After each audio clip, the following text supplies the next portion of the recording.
Yeah, it's a bit bright. So eventually everyone's going to hit a wall or a rock and a hard place is the saying that came to me when that I experienced in my life. I was between a rock and a hard place where it felt like, my only option was the rock and the hard place. It's a combination. You can't And go forward, can't go backwards. yeah. And I feel like for me, it put me in a position where I literally had to get out of my head.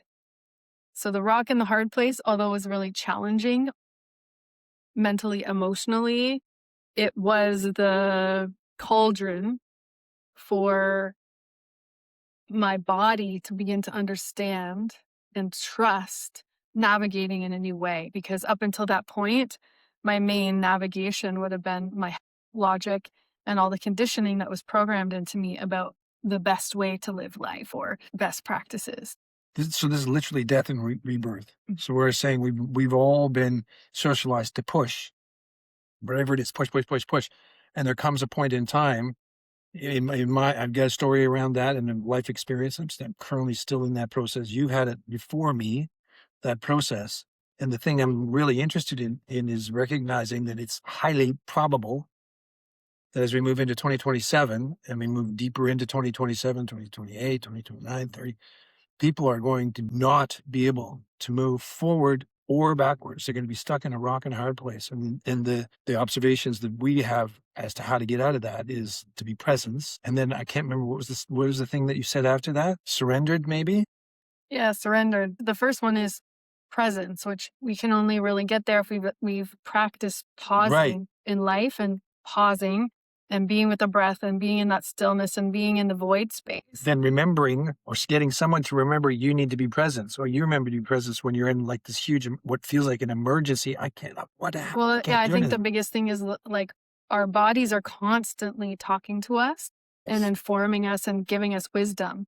But we've been conditioned to believe, there's something wrong with my body. What can I do to fix it? And then we're actually missing the message because we're either numbing it out or we're finding some temporary solution. Or taking something in to give us the jolt so we can actually get out of that state. To numb it and move. Oh, yes. The point is like to honor the body. Like for me, recently I had an example where, I hit my capacity.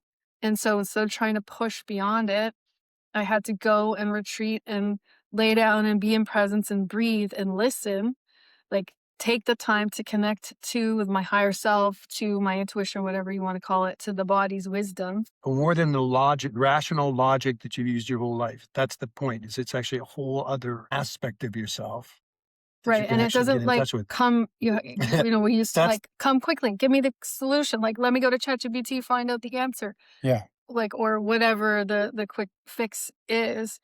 And the importance as we move towards 2027, because I wanted to speak to this, we're moving out of the cross of planning. So the death of planning. So we've been used to having this sense of security by knowing that that keeps us in a line and going somewhere, which gives us this sense of security. And that's going away. We're going to be more needing to be oriented to just the present moment and responding and navigating from the present moment. And so getting that practice of pausing, being in presence, and then connecting to our highest intelligence, to our higher self, to our intuition and to our body is how we are going to be navigating successfully or not after the death of planning energy is gone, which is like Richard Rudd calls it the closing door, because in so many ways it's a beautiful thing, the closing door of how we used to navigate and how the energy, the underlying energy used to support that navigation, which was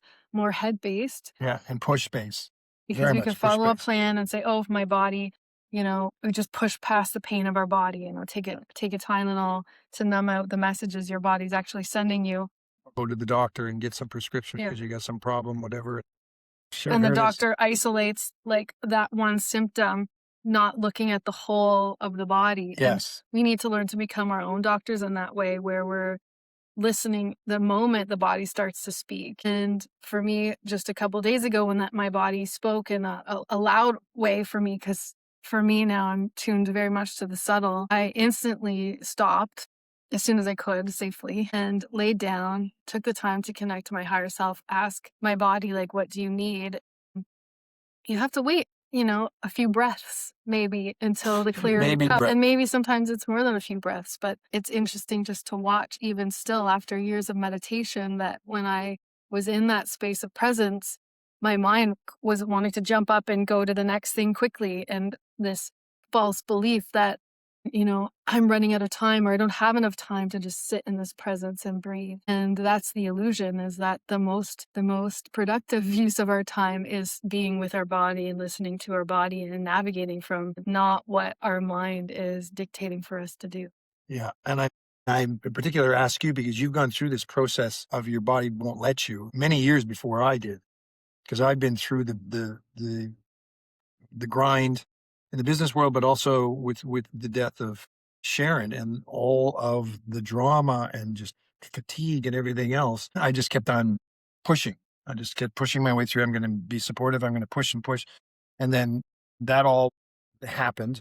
And then we needed to actually get to a new place because I didn't want to actually continue to live where we were living before. So the two of us got after Sharon passed. And so I thought, all right, let's see if we can make this work. Let's actually go out in the RV and we're driving. Let's using a lot more push. Then coming back, says, okay, geez, let's go out to West Coast. And then we're driving, got out there, find some place, did all back and forth with the traveling as well as all the stuff that we needed to get from Ontario to there. Got there and then just fell apart, like totally fell apart, which is not that long ago for me. And A year and a half ago. yeah, and I'm just now coming to understand something again that you've reminded me of. You actually learned before I did, is the idea is when your body won't let you, your body won't let you. And I just love how eloquent you are in explaining that for me to understand it, and then to be able to actually go and share this wisdom, because I'm just piecing together, which you probably already have pieced together, is that everybody on the planet's going to run into this because basically the oxygen prior to 2027, that, let's say oxygen is a metaphor, that gave us the go get 'em to keep on pushing and pushing and pushing, is going to disappear. Not that we know exactly how that's going to work in 2027 forward, but I'm starting to piece together that's likely to be something like what we're talking about, metaphorically at least.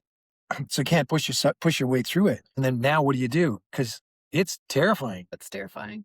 Being in a space where I couldn't push forward, I couldn't push backward, I couldn't push anything. I just had one of those experiences today. I finally drove out of town, sat and looked over the horizon, which is very beautiful, and had to take, I don't know how many, it was probably 20 minutes, which the first 10 minutes I couldn't even, just trying to get my blood to move about or my heart to move around. And then all of a sudden I heard, be presence. Right.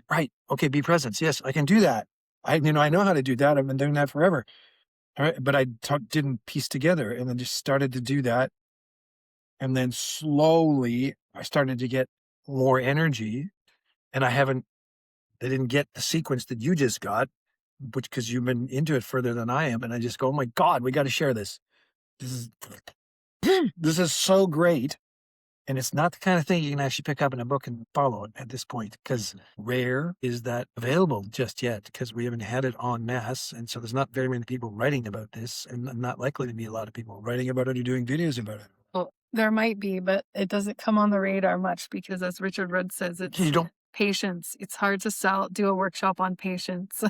well, yeah, Patience, presence, like society, culture death. hasn't really valued presence. Like, just be presence. Yeah. What the hell is that? Just sit in the void and breathe. Yeah. But now, to me, logically, there's a reason for that. It's actually a big transformation that happens inside 20 years. I've just never used it that way. What way would you say you've used it?